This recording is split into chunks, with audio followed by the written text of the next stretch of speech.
brothers and sisters, I come before you tonight as a preacher, son of a preacher, immersed in the movement at 5 years old.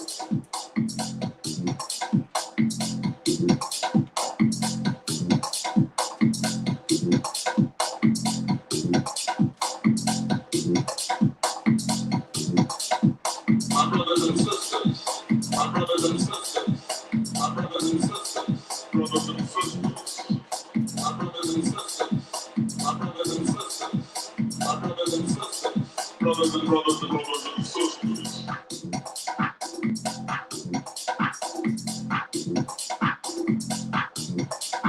Don't come tonight representing the organization, but I come to talk about faith and morality.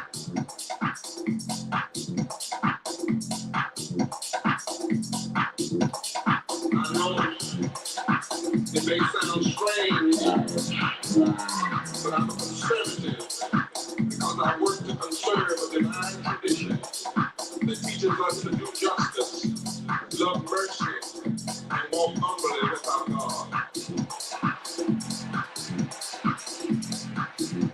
So I had the privilege of traveling the country with the Reverend Dr. James Forbes and Reverend Dr. Tracy Blackman and Sister Simone Campbell. As we are working together in the revival and calling for a moral revolution of man. And as we travel the country and we see some things, that's why I'm so concerned about those that say so much about what God says so little, while saying so little about what God says so much. So, in my heart, I'm troubled, and I'm worried by the way faith is cynically used by some to serve hate, fear, racism, and greed.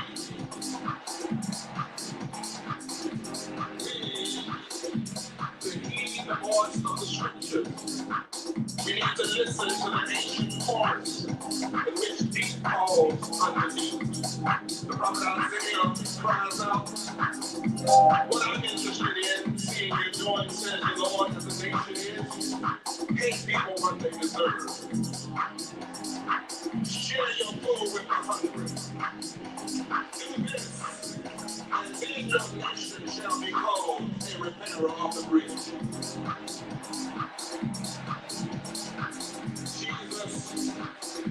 Jesus, a brown-skinned Palestinian Jew, called us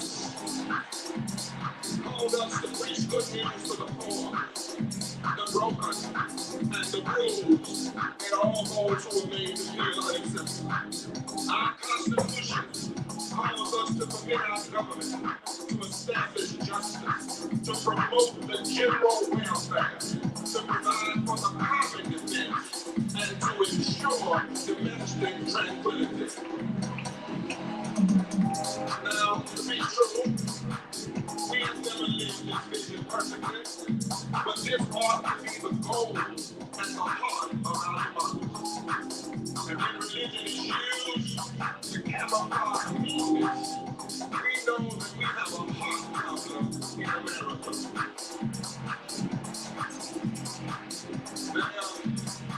There have always been voices that wanted to harm and even some talk about democracy, but there have also always been people who stood together to stir what systems. Hey. Excuse me, Reverend Dr. Barber. Welcome back to the basement. Who said they don't want to go down to the basement? Not Etta James, and evidently not you or me. Great to see you again. It is, of course, time for this week's version of the back page. It's the olive in the martini. That is the rush hour. ESPN 103.9 FM in sensational Palm Springs, California. While we wait for the Omicron to spike, we're still here in the friendly and safe confines of the basement bar. So welcome. And thanks as always for being here. It wouldn't be nearly as much fun without you. Cheers. Excuse me.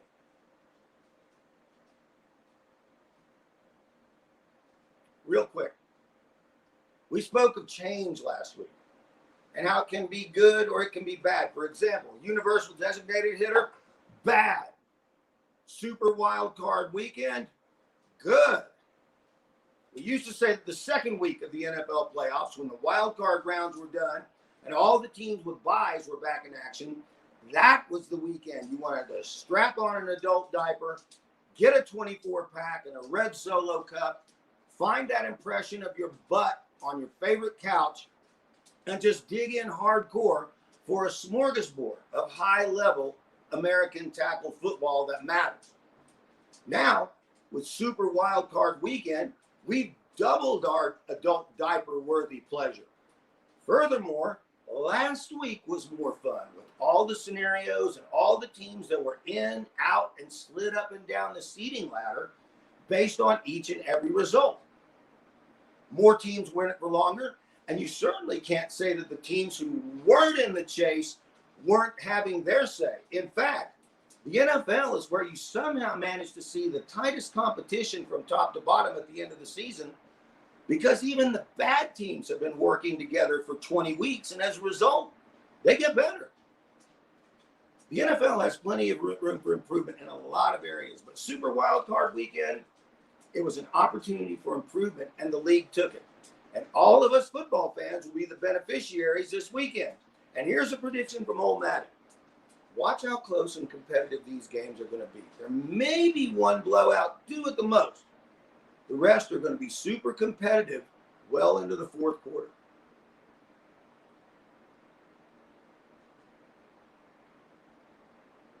This Novak Djokovic thing has gotten completely out of hand. Yes, the Australians have wavered in the face of a superstar athlete at the top of his game.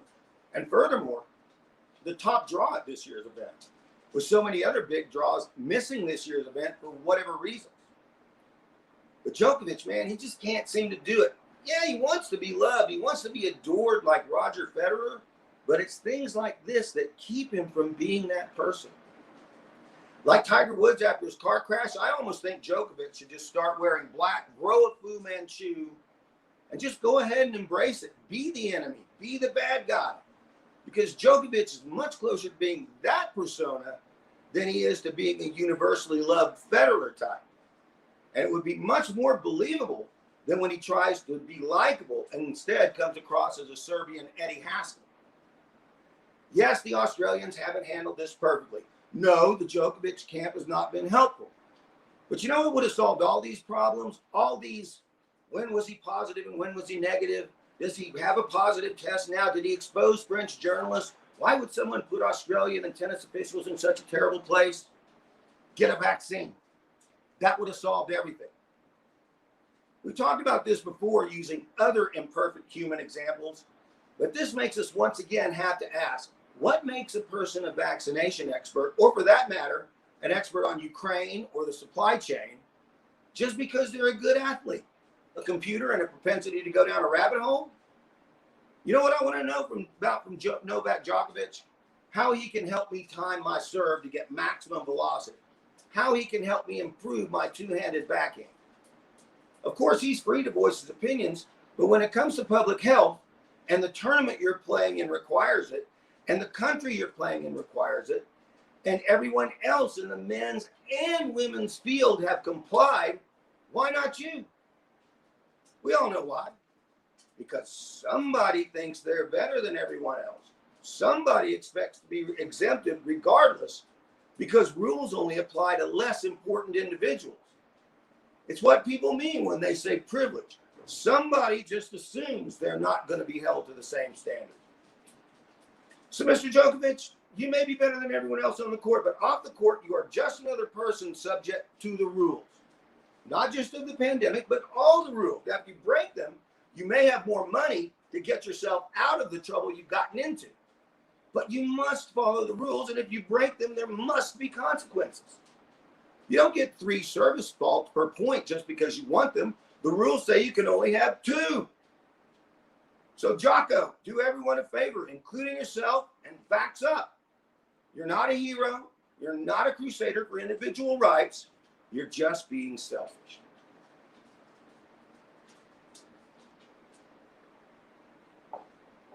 Well, I love getting after these guys. They're so easy to pick on. And I love being with you down in the basement bar as well. I look forward to Fridays just for this reason. And I hope you enjoy being here as much as I do. If you do, we'll all be back here again next Friday at the same time. Still working on the studio situation, as we said, but until those doors are open, the lights are on right here in the basement bar. This has been another homemade edition of the Back Page. It's the Chalice Load in the Coochie. That is the Rush Hour, ESPN 103.9 FM in Palm Springs, California. I'm good old Matty, also known as Matt McKay. Thanks again for being here. Enjoy the football this weekend. And don't forget about the basketball. I'll see you down here next Friday, and let's get into some more of this. In the meantime, you can take this with you for the weekend. Oh, and come on, you Spurs. We need to embrace our deepest moral values and push for a revival of the heart of our democracy. When we hear the legitimate discontent of Black Lives Matter, and we come together to renew justice in our criminal justice system, we are embracing our deepest moral values and reviving the heart of our democracy. When we love the Jewish child and the Palestinian child, the Muslim and the Christian and the Hindu and the Buddhist and those who have no faith, we are reviving the heart of our democracy. When we fight for peace, when we resist the proliferation of military-style weapons on our streets, we are reviving the heart of our democracy. The watchword of this democracy and the watchword of faith is peace. Now, my friends, they tell me when the heart is in vain, somebody has to call an emergency call. And somebody with a good heart will pray against this leader. The work on the bad heart. Because it's possible to shock a bad heart and revive the cause. In this season, when some want to harden and stop the heart of our democracy, we